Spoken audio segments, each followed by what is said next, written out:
everybody, and welcome. It's my pleasure to welcome you to today's program entitled Emerging Housing Opportunities in Winchester. I am Leora Norwich. I'm the director of the Network for Social Justice, and I'm here today as part of the network's ongoing efforts to support the Winchester Housing Coalition.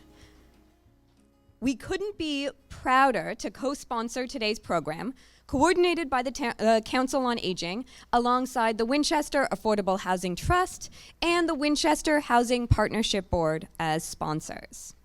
So a little bit about the coalition to start us off, and then I'm going to move us right over to our panel. The Housing Coalition's mission is to create organized, sustained, and I'm adding sustainable, and broad community support to advance diversified housing in Winchester. The Housing Coalition is looking for volunteers to join our work. You knew there was a hook. The coalition is a small but mighty group with volunteers both deeply knowledgeable about housing, zoning, and developments in town, and those of us, non-experts who are passionate about making the connection between housing and equity through the educational lens. Alongside our regular newsletter, which you can sign up to receive, and I see someone doing it right at the back table there. We have also a range of educational materials available. We have a range of volunteer opportunities for those who want to spend a little time and a lot of time with us. Attending meetings as liaisons with different community commissions to help us be able to disseminate information outwards, helping us with our newsletter, our regular newsletter, to supporting outreach events with folks in town. Please let me know if you would like to get involved. There are a myriad of ways. Today's program, Emerging Housing Opportunities in Winchester, will provide illustrated descriptions of new housing options that are becoming available in town, each of which will be serving the housing needs of seniors as well as other households across a range of incomes. We're fortunate to have WinCam doing a live broadcast of this, and the recording of today's program is going to be available on-demand viewing from their website. That I get to introduce Tom Howley of the Council of Aging as today's moderator, and he will kick off the panel. Thank you so much. I have been a member of the Winchester Council on Aging's Advisory Board. And for those of you who might not know, we're advocates on behalf of Winchester's older residents and for the community that supports them. So we provide, through the COA, we provide a variety of medical, nutritional, transportation, and social services. And together with the Winchester Senior Association and the Trust, which owns this building and the land, we're what people simply know as the Jenks Center, the three of us together. So one of the primary goals of the Council on Aging is to strengthen the economic security of Winchester's older residents. And as we know all too well, one of the biggest challenges financially that people face is the high cost of housing in our community, the lack of other more affordable options for them. Taxes, utilities, maintenance, other occupancy costs have really simply outpaced what many people can pay. And others simply just want to be in a smaller, more manageable home. And when that isn't possible, what we find is that people are forced to leave our community. And that is really a loss for all of us.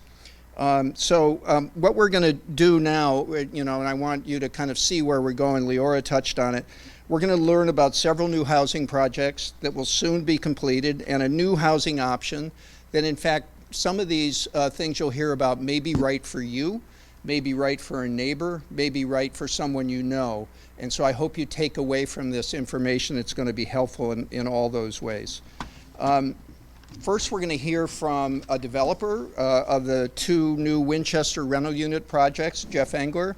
Next, we're going to hear from a select board member, Mike Betancourt, who's going to update us on two developments which the town has had a significant role in. I think many of you are probably wondering what's going on with those. And then a Winchester architect involved with the project on Cross Street, Chris Mulhern. And finally, a member of our planning board, I-Ching Scott, who will speak to us about another housing option that has just become available, accessory dwelling units. And I'm going to introduce each speaker. They assured me that they will be brisk but informative. Each speaker will decide if they want to hear your questions during their presentation, or they're going to wait till the end. Everybody except Jeff, who's going to be covering a couple projects, has 13 minutes. So we're going to try, in respect for you and for them, we'll try to keep on track. And at the end, if there's enough time, there'll be time for further questions, okay?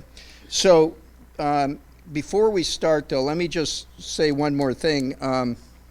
I really encourage you not only to listen, but to really think about questions that you might have for our presenters. It's really a better, more valuable experience for all of us if you don't be shy. We're all friends here. If you could just simply speak up. I think we'll have a microphone that'll be going around, so not only those in the room, but people who are might be watching later on WinCam can hear these questions. And it'll help all of us come away, I think, with more information that'll be helpful to us. So now it's time to hear about the people who actually really know what they're talking about. And that is, first up will be Jeff Engler. Jeff has been involved with the firm of SEB LLC for over 18 years. We were just chatting beforehand and acknowledged that we've known each other for a long time, starting with Right Lock Farm years ago. His real estate experience ranges from large public sector real estate projects to the permitting of multifamily housing under what's known as Chapter 40B. And in working on Chapter 40B projects, Jeff and his firm have created more than 5,000 housing units in over 60 projects, and these projects of all sizes ranging from 10 units to 390 units. Represented developers of multifamily residential projects in Belmont, Hingham, Waltham, Needham, Newton, as well as a number of other large projects. And closer to home, and the reason Jeff is here today, is he's primary developer and project manager for a project called The Sanctuary at Winchester, which is on Cambridge Street. And he's also going to speak to us about another project that he's been working on for several years, which is located at 1935 River Street. So all that is to say, Jeff comes to us today with a lot of experience and information more immediately on the projects that we're here to learn about. So Jeff? I appreciate it. Appreciate the town and others inviting me to speak today. Winchester is near and dear to my heart. I've spent many evenings over the last really 9 years in this community at various public meetings, zoning board hearings, and the like. What I'm going to be sharing with you today is you're really the first to see it. This is not publicly available information. We have not started marketing these projects, but in talking to John Schubier and trying to understand what the objectives are today, I thought it was important to show some of the information so people could get a general sense of what's being, what we're developing. I realize time is of the essence, so I'm going to fly through some things fairly quickly today. But in general, we have two developments going on right now. One is on River Street, which some of you, even though you live in Winchester, might not exactly know where that is. It's off Cross Street.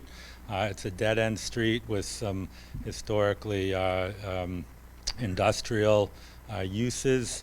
On River Street, we're developing 147 apartment units, and then across from Whole Foods, which many of you are probably more familiar with, we have a 96-unit apartment community.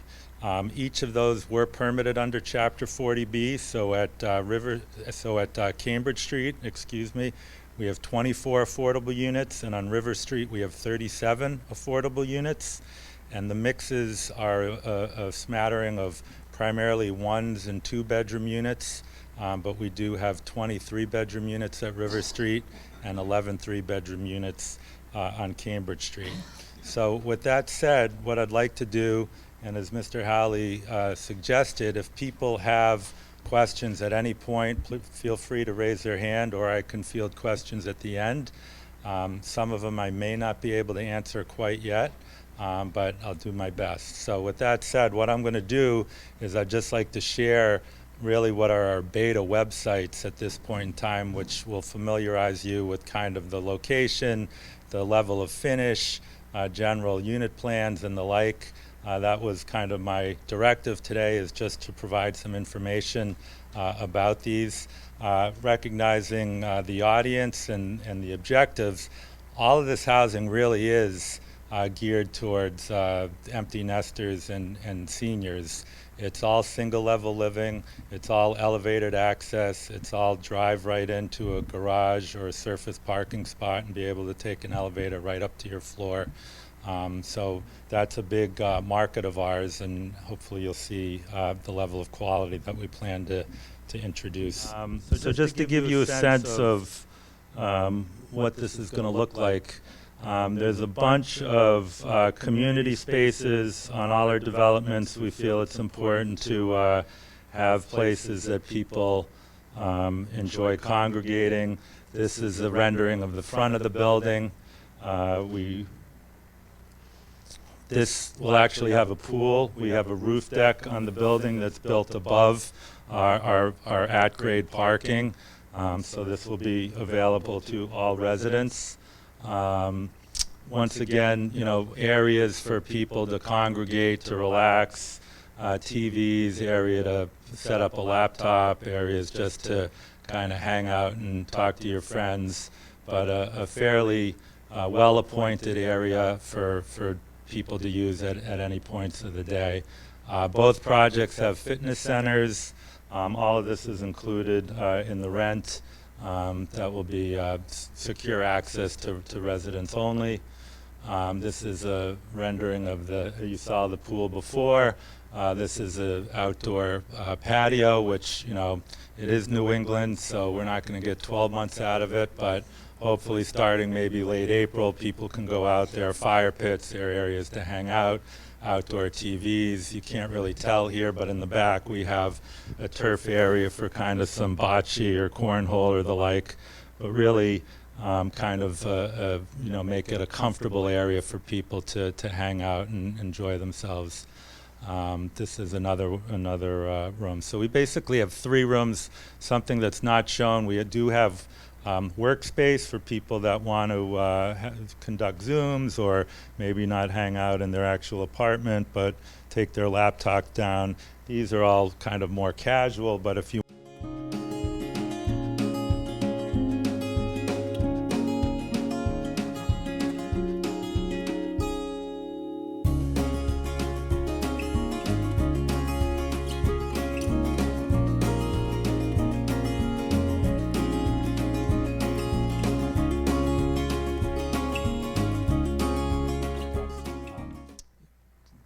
We use LVT flooring. It's a synthetic flooring. It's like wood but more durable.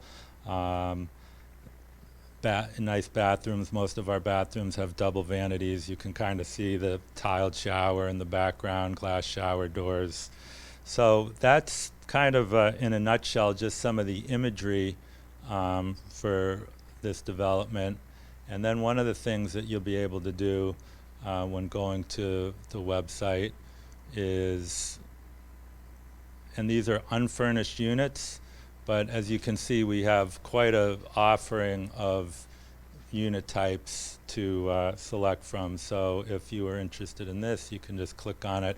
We've included furnishings just to show how one might orient it, but really these are going to be empty units and people can move in whatever furniture they'd like. Some of these units do have private balconies. I'd say about maybe 30%, 40% of the units or so.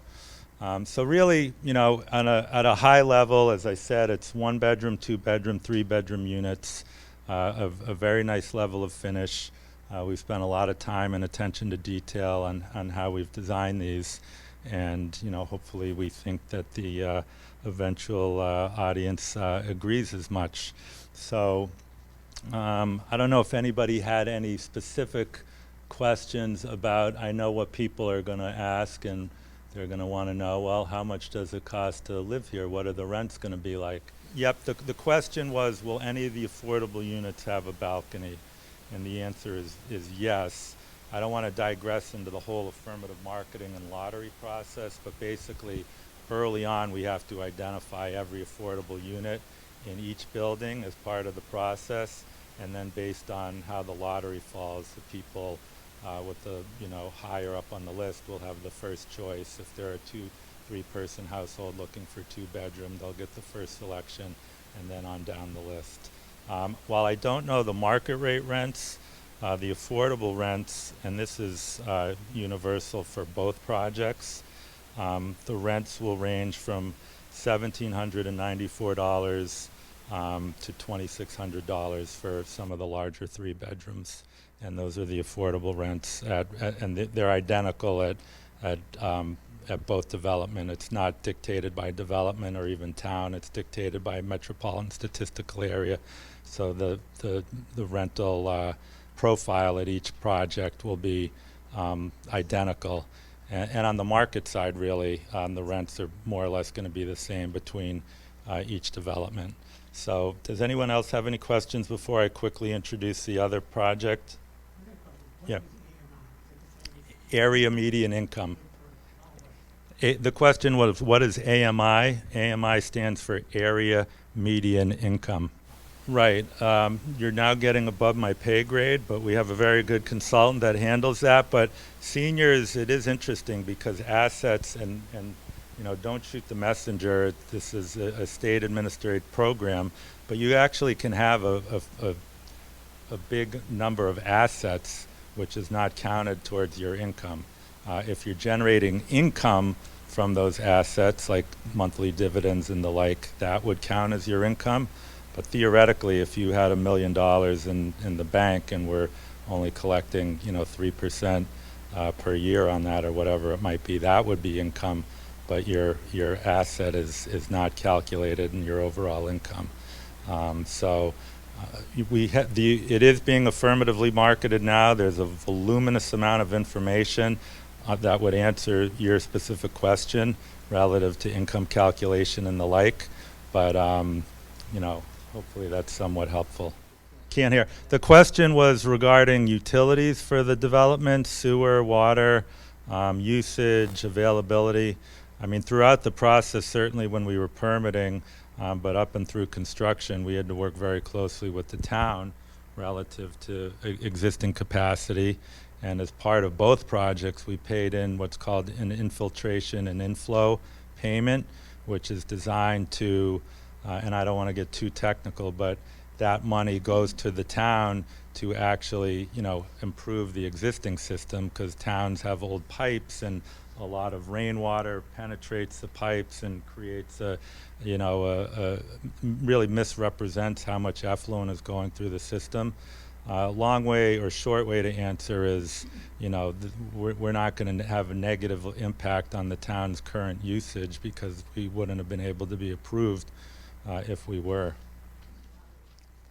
It is a lottery. I mean, and I will say, I think I mentioned it, but there's between the two projects, 61 affordable units, which, I mean, Eastern Massachusetts needs so much housing.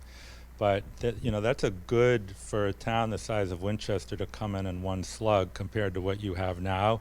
It's a pretty good, addition. And honestly, through the process, some people enter and it's determined they make too much money, and then unfortunately other people enter and they don't realize kind of what the program is about, and they make no money. I mean, you have to be able to, even the reduced rent, you have to be able to obviously pay your rent on a monthly basis. So there is kind of a falling out process as you move forward, but 61 affordable units is not 6. So while it is a lottery, there's going to be a really good and real opportunity for people that need the housing to, to get it. But there is a site called sanctuarywinchester.com, and it's really just a landing page, but it's got the images of the building. And if you're interested, you can just include a name and an email or a phone number, and you'll be on our list. And as soon as anything is available for the general public, you'll be the first to know about it. So that's sanctuarywinchester, all one word, .com.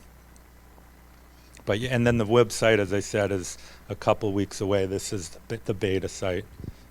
The question to paraphrase, was about some of the process on the how your income is qualified, and I'll be candid. I mean, a lot of the reason that some of these affordable units people fall out is because it is a fairly rigorous process in terms of all the documentation that you need to provide.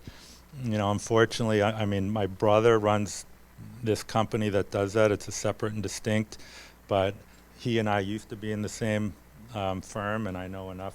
And, you know, over time, you unfortunately have people misrepresenting income and trying to hide things. So subsequently, over time, it's a pretty rigorous process. There's a lot of information that's required, and a lot of people are just like, you know, F it, I'm not going to do it. It's too much time. So that's the nature of it. But as part of the submittals, you know, presuming that you get all the required information, and that's how you can be determined to be eligible or not. So I don't know if that answered your question, but. Well, so previously, I think you had said something about all of those savings and 401k, whatever they happen to be. Those are not going to be taken into account? Well, it depends whether or not it's providing income or not. If you just have a 401k plan that you're not drawing upon, then no, it's not. But it's basically, you know, and once again, I don't want to start speaking too much out of school, but you'll go through kind of the long checklist, you'll submit everything, a calculation will be performed.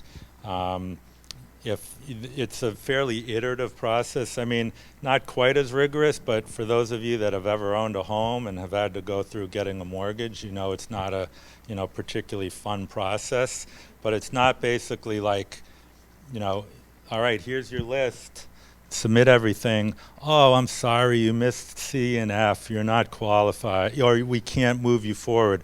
It's much more, hey, you know, good job. Unfortunately, we asked you for 20 things and you've submitted 17. Can you get back to us with these 3, or can you explain to us what your situation is or why you know, so it's an iterative process.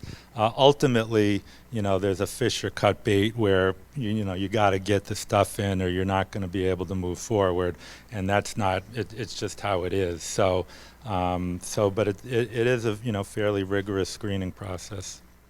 You know, these units are going to be available soon, right? And there's a lot of planning to go into, you know, is it right for you? Does it work for your timetable and everything? But I hope if you know that there's ways for you to find out more information. And also, if you know someone that you think, you know, maybe they're they don't know exactly what their next move is, but they'd like to make one, share some of this information and encourage them to see if they can find out some more. So we're going to keep moving along here. So our next speaker is Mike Betancourt. I think many of you know him. Are you in your third, where is he? Are you in your third term on the select board? Yeah. He's an attorney, and among the many other initiatives he's championed for us, Mike has been a leader in the select board's efforts to create more affordable housing options in our town. So Mike is going to talk to us about a development project to be located in the town center, just off Waterfield Street, right near the train station, and even more important than that, like almost next door to where I live. And he will update us on the development that is to take place at the corner of Washington and Swanton Street. Mike? Part of the process here was the select board enacted the housing production plan in 2018 along with the planning board, and the 2 primary objectives there were to increase the supply through 40B, but also increase naturally occurring affordable housing, right? And preserving that naturally occurring affordable housing. So as you see a lot of knockdowns in the communities and rebuilds, when a home gets purchased, that's a reasonable size home at a reasonable price, which has changed a lot probably since you've been here, and it turns into 2 or 3 times the size, it's no longer affordable, and realistically it's gone forever. So that's one of our objectives as well. So the 2 parcels that I'm going to be discussing that were identified as 40B projects are the Waterfield lot, and I don't know if the pointer is smaller than the actual you know thing, but this is the area here. This was rezoned. These 3 areas by the in efforts of the planning board to basically increase affordable housing in those areas and apply zoning that would encourage it. The other location is right here on the corner of Swanton, Washington Street, and that. As many of you driven by and seen, was a dilapidated, former single-story commercial facility that had been really tied up in litigation for nearly a decade. So the town took that property through its eminent domain authority and then put out an RFP for development. So I know there's a question on income, and that is our target. So just giving you a sense of what that means. If you see towards the bottom here, 100% of AMI for a 4-person household is $140,000, and 60% you're looking at for a family of 4, 84,000, family of 2, 67,000. So just to give you a sense, for moving into some of these properties, it does require income at a decent level for families. So. The Waterfield lot is the approved project with Civico, 4-story building, 60,000 square feet, 60 units. So the great part of this project is there are a much higher level of affordability that you normally see in projects. So there are 40 affordable units and 20 market rate units. So and that relies on a lot of state incentives that the developer was able to leverage here. But with those state incentives comes time, and it takes a while to put these projects through development. And what we've seen with some of the state incentives is they only fund them once a year. So if you miss that one deadline in November, I think it is, you have to wait a whole another year before you continue with your permitting process. And here is the breakdown of the the units for that building. As you see, there's quite a lot of 60% AMI units there, which was maximized as part of that project at the lower income threshold. Swanton and Washington, here's some renderings of the building. Again, 60 rental housing units. 2 of the units are at or below 60% AMI. 14 units are at or below 80% AMI. So the nice part of this building, and one of the requests of the neighborhood, is that it will still maintain commercial space. It's a very active area. This was a focus of the master plan. There's the ability for a lot of foot traffic in the area. It's right along the greenway there and the bike path, and so we're hoping to not just redevelop housing there, but also get some foot traffic and some activity there for the neighborhood. And you can see the breakdown of the units there. So as you can see, much less of the units are at the 60% AMI, but this project relies much less on state incentives than it does private borrowing, right? So that's the difference when you have more of a private deal. The timeline is really the question, I think, that I'm supposed to be answering here, and I don't know that I'm going to have a good answer for you, but our target is late 2025 and late 26 for both of these projects.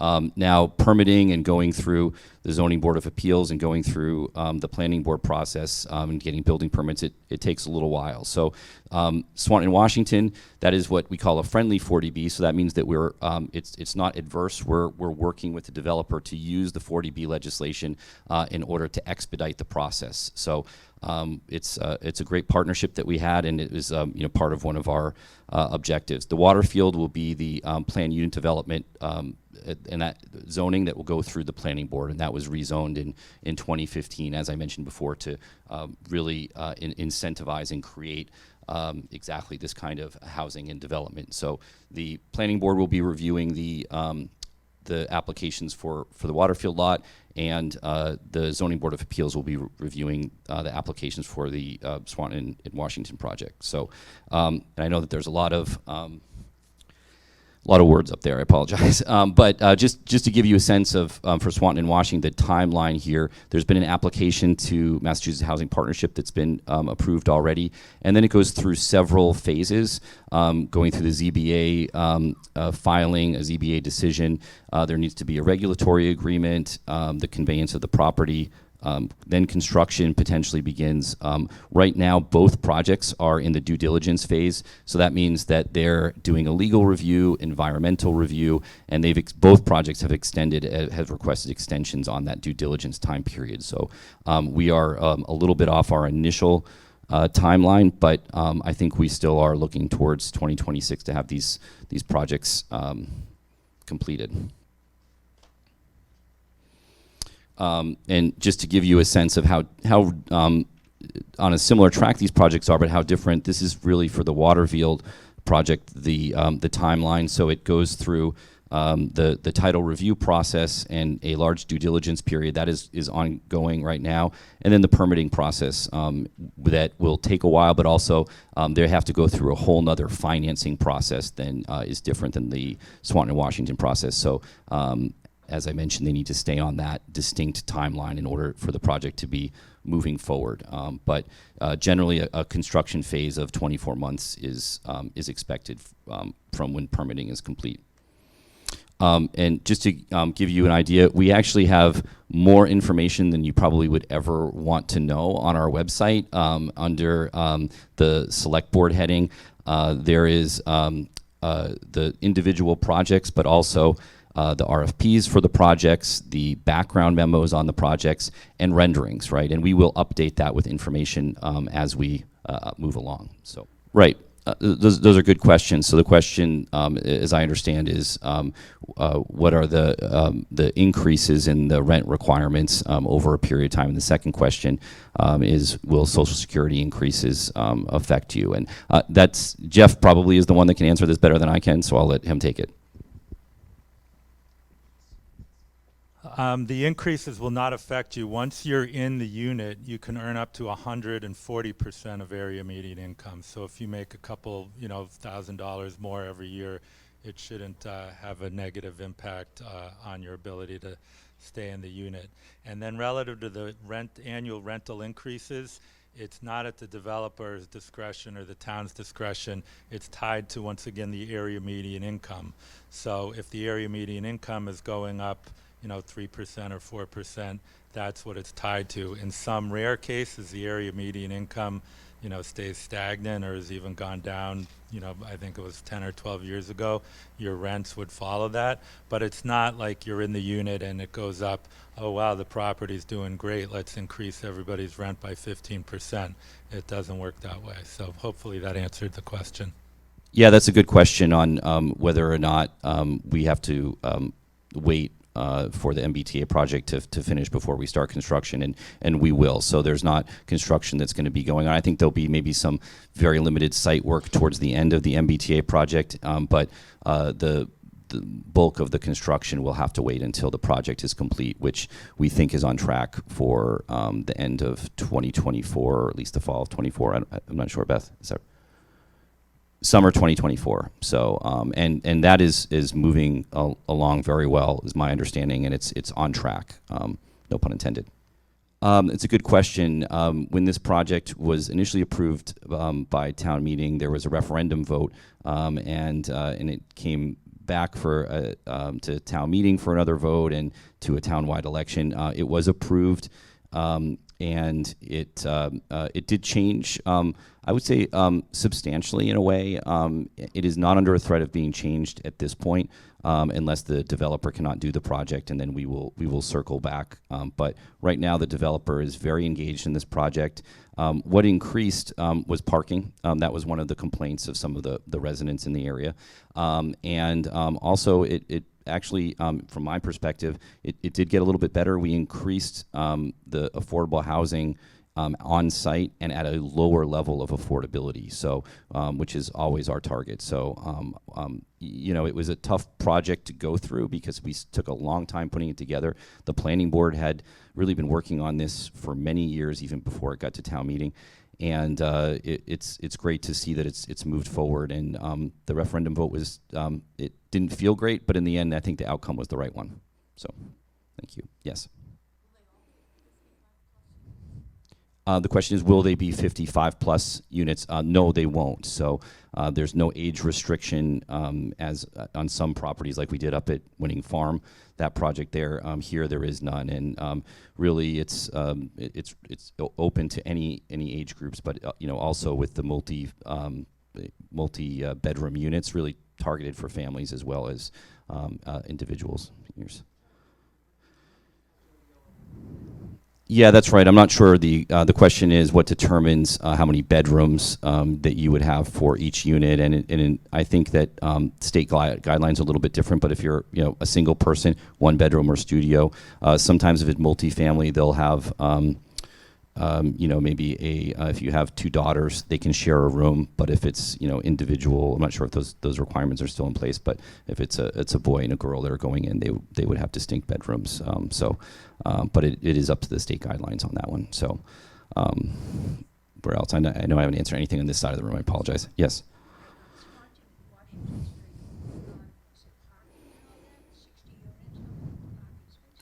Yeah, there's quite a bit of parking on site there, and I didn't want to get kind of distracted on the parking piece of it because I'm really focused on the housing, but there is availability for parking that's for all of the units there.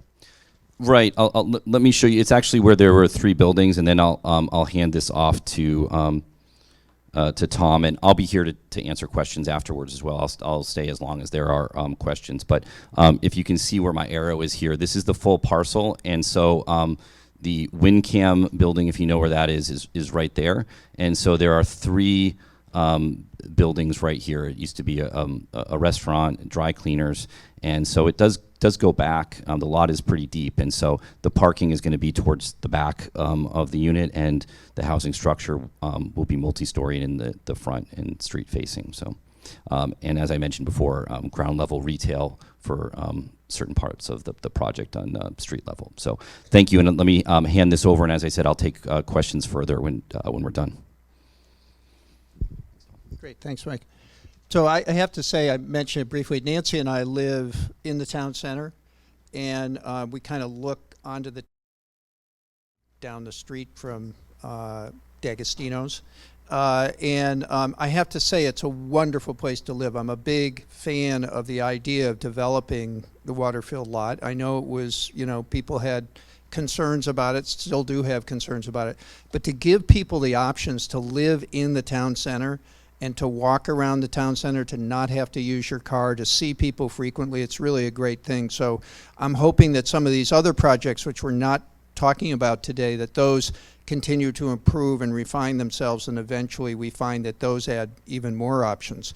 The only thing I will say is that beeping you hear with construction trucks, it has become the soundtrack of my life. It's just like, I don't know what I'm going to do without it, actually. But at any rate, so our next speaker, and we'll try to keep pushing along so we stay somewhat on time here. Chris Mulhern is the founder and sole principal of Harrison Mulhern Architects. Chris's interest in the built world started when he was very young and was encouraged by his parents, who showed him that architecture was at the confluence of art and engineering, and that it really could be a great fit for his interest and abilities, and it certainly has turned out that way. Chris has been practicing professionally since 1974. He's licensed to practice in 4 states, and fortunately for us, his offices are here in Winchester. And he's provided architectural and other services for a wide variety of residential, retail, and commercial projects. And like the others on this panel, Mike and I Ching, Chris is an engaged Winchester volunteer, as I know many of you are. He's a director of the Winchester Chamber of Commerce, a member of the Winchester Rotary Club, founding director of the Winchester Community Service Foundation, which is a local nonprofit that's dedicated to promote service learning and community service in our public schools. And so Chris is going to talk to us about the new housing project plan for 8789 Cross Street. So this project, 8789 Cross Street, is new construction. It's 9 townhouses on a 21,000-foot lot. 50% AMI. So from what you've heard on other projects, this is at the low end of the affordability scale. So you need a lower income to get into these projects. And the good news is that it's a rental project. So all of these units, all 9 of them, count towards the Winchester housing inventory, which is a good thing. So this is the site. It's located just past the corner of Cross and Forest Streets. It has a duplex on it that's in pretty poor condition, and the principal site feature is a stone wall at the front. Here's the lot. It's quite a deep lot with 260 feet on one side and 225 on the other. As a result, the project, which is townhouses, is arrayed down the length of the site. So it has a long drive on the east side and then a series of private backyards on the opposite side. Here's the landscape plan. There are street trees, and you can see private gardens behind each one of the units. Each of these units has a garage, and in addition to that, there are 5 surface parking spaces. So here's the view from the street looking at the whole project, with Cross Street on the left-hand side and the project running back to the right. And we're going to just talk for a minute about how these units work. We're going to zero in on this one marked unit number 5. This is what unit 5, this is the front elevation of the entire building with the blue box around unit 5. So here are the floor plans. Starting on the right side, the ground level of the unit has a garage. It has a front door and entrance and a stair leading upstairs, and then in the back towards the garden there's the 3rd bedroom of the unit as well as a full bath. Our expectation is that some of the renters will use this 3rd bedroom as an office or a den instead of as a sleeping space. But that's that. And then on the left-hand side, you see the basement plan. It's a partial basement. There's no basement under the parking area, but the balance of it is available for storage and a laundry. And there's a stair access directly to the backyard. So the notion is that gardening supplies and bicycles and that sort of thing will have an easy way in and out from this lower level. The main level of these units is on the 2nd floor. So that's the plan on the left up here. You can see that the arrangement is a staircase going up the party wall on the left-hand side, living room, dining room, and kitchen all as part of one center space. And then there's a bedroom and a full bath on this level as well. The upper level, the 3rd level, if you will, is the location of the principal bedroom, as well as another bath and a couple of large closets. So it's 2.5 stories, 3 bedrooms. Here's the summary: 3 bedrooms, 3 full baths, a total of 1,763 square feet. So these are larger units than some of the other properties that you've looked at. The garage is 240. They each have a laundry and they each have a private garden. So thinking about the gardens for a minute, this is the rear elevation with, the blue box around number 5. And then each unit has a garden which has a fence around it. It has the basement access coming up. It has an area that's paved with modular concrete pavers, and it has a planted border. In this particular unit, there's some arborvitaes, there's some bayberries, there's a red twig dogwood, and some grasses projected for this. And obviously, the renters will be able to figure out whatever they want to do in the way of additional planting. Here's the street elevation, and here's the view from the street looking up the drive with the building on the left-hand side. So that's what this looks like. Take any questions that you might have. I think that the rental for the affordable units will be on the state scale because that's regulated by DHCD. Yes, these are bigger units, so they're going to be on the 2,600 end of the range. The market rents, I don't know what they're going to be. Do you want to jump in on this? This is not my area of expertise. So I'm learning about these additional projects at the same time you are, but actually the rents are not tied to the square footage. So a 1,200 square foot 3-bedroom would be the same price as a 1,750 square foot 3-bedroom on the affordable side. But these units and a few of the other projects that Michael talked about have their affordability is at a lower AMI, 50% or 60%. So those rents will be lower.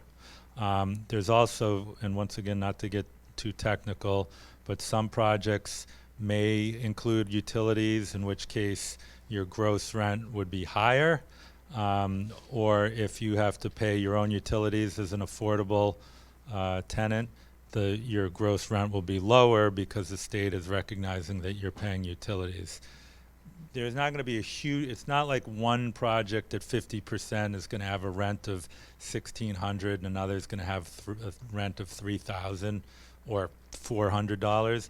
They'll be pretty close, but there's some differences inherent between the properties that could drive, some slight variations in the rent. But the biggest one is it's set at 50%, 60%, 70%. Those are, the windows of eligibility. So hopefully that answered your question. So a couple of the things I wanted to mention that I forgot because I'm old. We're in the approvals of this project right now. It's been approved as a friendly 40B by the Select Board of Winchester. It's been approved at the state level, and we're now in the comprehensive permit process with the Winchester Board of Appeals. We expect that's going to take until the end of July. It takes multiple meetings to get one of these things through, and then from that point we'll start into final approval at the state level and then into a construction phase. Another difference about this project is that we're building it under a new set of energy code guidelines. So the energy code is evolving rapidly in the Commonwealth, and so this is right now scheduled to be an all-electric project, and that's very good from an environmental point of view. It means that we'll be using heat pump system for the heating and cooling.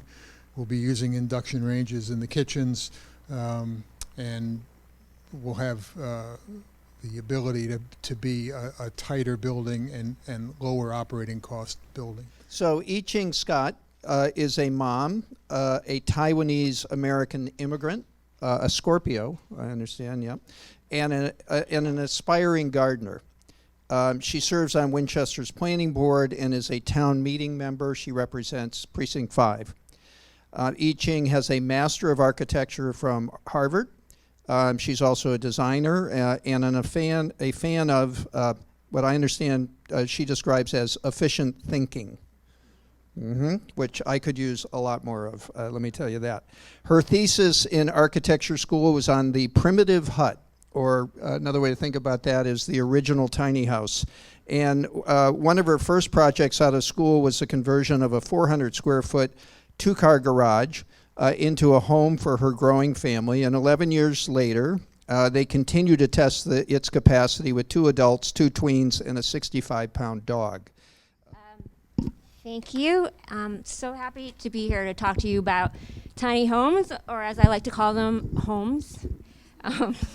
That's a joke because I'm tiny. Or maybe you guys are all too big, but lucky for you, I'm not here to do stand-up, but I am here to tell you about Section 3.2.2. As Tom mentioned, this was the work of a lot of people in town. I just have the honor of being able to be here to present it to you. Specifically, I want to call out people here who are, a lot of them present: Diab Jarius, Sally Dale, Felicity Tuttle, Lisa Matrandola, Philip Belts, Kathy Boyle, Mike Betancourt, Brian Zakelli, Suzanne Gill. We are so lucky for the many active community members here dedicated to reducing the inequity of our zoning bylaws and alleviating the housing crisis in creative ways. So who does this bylaw serve? This was designed to alleviate the housing stress of 2 specific populations: seniors and those with disabilities. We have an extremely expensive real estate market, untenable for many people who wish to live near familiar systems like multi-generational family members. My mom is here with me right now. friends, activities, services, and medical care. ADUs are a flexible housing option that makes this possible. So, it's a very technical term. What is an accessory dwelling unit? So a lot of you guys know it as maybe a granny flat, in-law suite, or a backyard cottage. It's a self-contained unit that has space for sleeping, for cooking, for cleaning, and an independent entryway. So, but it has a relationship to the primary house. So we have categorized it in 3 ways. The first one is an interior ADU. So that could be a unit that is embedded within an existing envelope of a home. So a basement, an attic, maybe a carved out of a wing. This is a more economical way to create this kind of a housing. An attached ADU could be potentially an existing garage that's converted into housing, or an addition to a home, you know, a wing or something. And a detached ADU is a completely separate building. It could be an existing garage, barn, or a new construction built to suit the needs.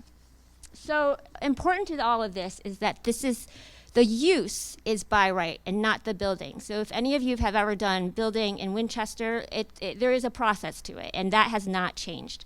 So there are dimensional requirements necessary, and you have to submit a plan to the building department. All the necessary things are in play, so the height, location, lot size, frontage, setback, lot coverage are all in play. Stormwater regulations, and then you submit it to the building department. They might have the engineering department, health department, or possibly conservation commission if you're near waterways. All of those are still in play. And if you're doing a by right addition or a detached structure, it depends. And some of you know this well. It's kind of a maze for most people, but if it depends on your zoning district. So you have to look at the zoning map and determine where you are. But by that, if an attached structure, you're adding something, it has to be 10 to 20 feet from the side and rear property lines. And if it's a detached structure, it's 5 feet from the property line, maximum 1.5 stories, located in the rear yard, and less than 30% of rear yard. So all those issues are still in play, just like before. If it is not by right, there are triggers for a little bit more intense review for these buildings. So there's a site plan review, and that is triggered by if you build more than the floor space structure of your lot, and that is again dependent on your zoning district. So for some, it's 3,600 square feet. So if you build something that's bigger than 3,600 square feet, it triggers this.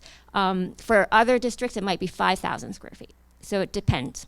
And number 2, if you grade your lot in a very dramatic way, and by our bylaws, it's greater than 500 square feet, and by greater than 6%, it triggers this. So you don't just go through the building department. It's a permit that's issued by the Zoning Board of Appeals, and they get reviews. They get review and recommendations from historical, design review, planning board, police, fire, DPW, and your neighbors. So reasonable conditions may be placed on the permit and generally may be denied if only related to health or safety. So this didn't change with this bylaw. I'm just saying this is kind of what it takes to build something in Winchester. A little bit more restrictive is a site permit, a special permit, and a variance. And these things are triggered if you are not meeting dimensional requirements. So again, there are definite dimensional requirements for where you live. And if you don't have the height, location, or you exceed the height, or the location of your building is a certain place, your lot size doesn't meet certain things, all of those may trigger this. And that, again, goes through the ZBA with all those recommendations from the various boards and community. And reasonable conditions can be placed on the permit, but it can be denied for things other than health and safety. So to the bylaw, what does this new bylaw allow. So the use is by right if all of the following provisions are met. Oops. So there is a residency requirement. The owner of the property must live on site, or the beneficiary must reside in one of the units. It doesn't have to be the ADU or the primary unit. It can be either, but they have to be on it. So in the graph on the left, you see there's a blue notion. That's the owner. And these are permutations of how maybe people might possibly use this, a primary versus a secondary. You can rent it out. You can, have a family member live in it. People don't have to be related. But the other qualifying residency requirement is that at least one occupant in either unit must be 62 years plus or a disabled person. So that can be the owner as well. Or it can just be somebody who is living in one of the units. In addition, there are design provisions. So maximum 1 ADU per single family or duplex lot. The maximum bedrooms allowed is 2 bedrooms, so we're trying to make this small. Less than 50, the entire square footage of the ADU must be less than 50% of the floor area of the primary dwelling, or 900 square feet, whichever is smaller. There must be 1 dedicated off-street parking space, and the exterior changes must be similar in style as the primary dwelling unit, and that is determined by the zoning enforcement officer with review by the design review committee. There are also certification requirements, so you need to certify it annually. So you present your papers of residency and a qualifying resident every year and upon the change of ownership.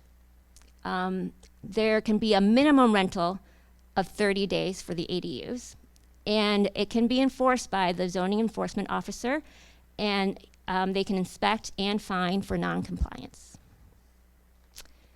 So the building department is your first point of contact if you have any questions.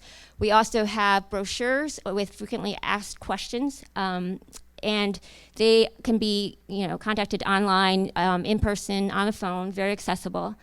And when you're ready to build, you can easily do this 1-year-old online building permit service here and get started. This is the little tiny house that we built in a different town, but I just want to acknowledge that it is very difficult. There are a lot of barriers, but with help and a lot of resources and grit, I think we're hoping on behalf of the people who work so hard on getting this passed that there will be many ADUs in our future. And good luck. And we have a housing shortage. There's no question about it.